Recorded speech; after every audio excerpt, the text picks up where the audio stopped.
Le 7 novembre 2019, la Chambre de première instance 6 de la Cour pénale internationale a condamné M. Bosco Ntaganda à une peine totale de 30 ans d'emprisonnement pour 18 chefs de crimes de guerre et de crimes contre l'humanité commis en 2002 et 2003 en Ituri, en République démocratique du Congo.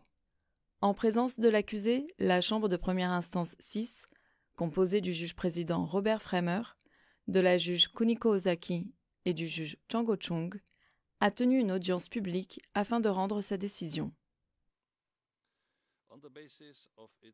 Sur la base de son évaluation de l'ensemble des éléments, y compris de la situation personnelle de Bosco Ntaganda, telle que décrite plus tôt, la Chambre considère que les peines suivantes reflètent adéquatement la gravité des crimes, la culpabilité de Bosco Ntaganda et les circonstances aggravantes que la Chambre a retenues pour les crimes spécifiques.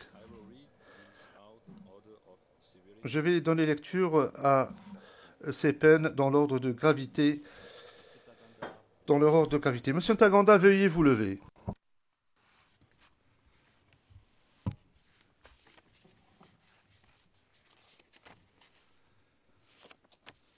So those sentences are following. Les peines applicables sont les suivantes. Fait d'ordonner le déplacement de populations civiles en tant que crime de guerre, 8 ans. Pour le transfert forcé de populations civiles en tant que crime contre l'humanité, 10 ans.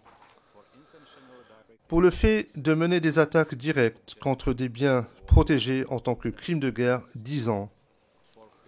Pour le pillage en tant que crime de guerre, 12 ans.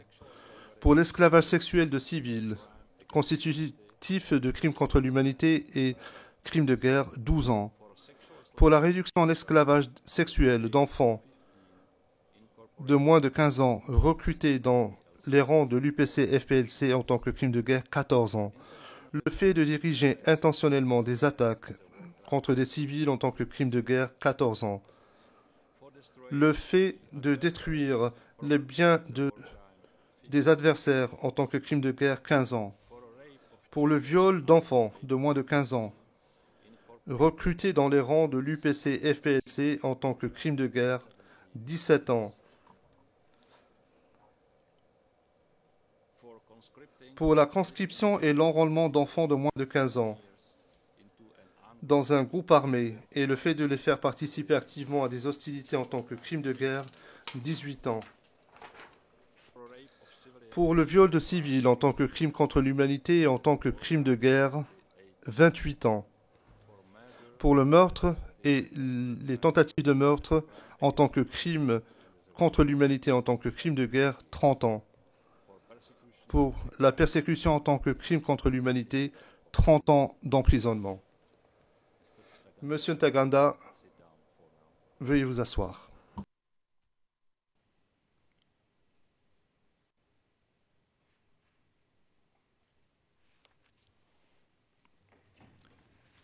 And after these individual sentences, the chamber must also pronounce a joint sentence.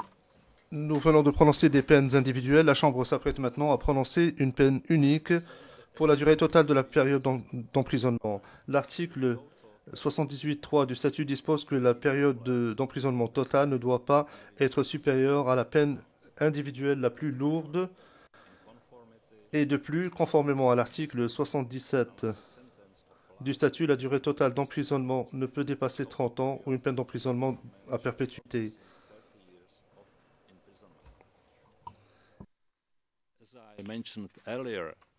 Comme indiqué plus tôt par la Chambre, la peine associée à la persécution en tant que crime contre l'humanité combine la culpabilité de Bosco Ntaganda et les circonstances aggravantes liées au crime sous-jacent à l'encontre des Lendu. Cependant, la peine totale infligée à Bosco Ntaganda doit aussi refléter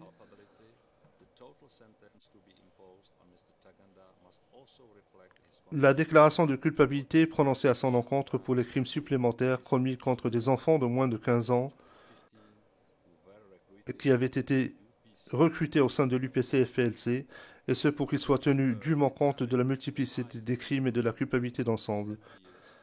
Étant donné que la peine individuelle la plus lourde est de 30 ans d'emprisonnement et que la durée maximale d'une peine d'emprisonnement à temps est également de 30 ans, la Chambre ne peut infliger qu'une peine de 30 ans ou une peine à perpétuité en tant que peine unique prononcée à titre cumulatif. Le statut permet l'emprisonnement à perpétuité en tant que peine si l'extrême gravité du crime et la situation personnelle du condamné le justifient. La Chambre a relevé que les personnes assistées en justice par le représentant légal des victimes des attaques souhaitaient la fixation d'une peine unique d'emprisonnement à perpétuité. Cependant, eu égard aux conclusions tirées pour chacun des crimes, au chevauchement de comportement entre certains de ces crimes, à toutes les autres considérations pertinentes en l'espèce, et nonobstant le fait qu'aucune circonstance atténuante n'a pu être retenue,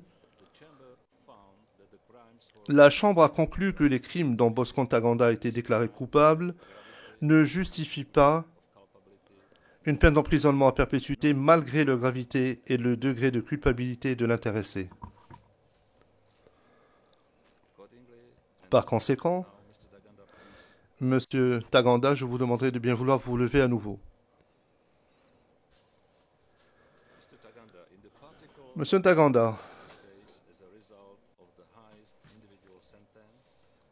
étant donné les circonstances particulières de l'espèce et étant donné que la durée de peine individuelle la plus élevée et la durée maximale de la peine unique d'emprisonnement prévue par le statut sont identiques, la Chambre ne dispose d'aucune marge d'appréciation pour fixer la peine unique à prononcer à titre cumulatif. Cette peine cumulative est donc ainsi fixée à 30 ans d'emprisonnement. Veuillez vous asseoir. Cette décision sur la peine met un terme aux 248 jours de procès, durant lesquels 102 témoins ont été appelés à comparaître et 1791 éléments de preuve versés au dossier. Tout comme la décision sur la culpabilité rendue le 8 juillet 2019, cette décision sur la peine peut faire l'objet d'appels sous 30 jours.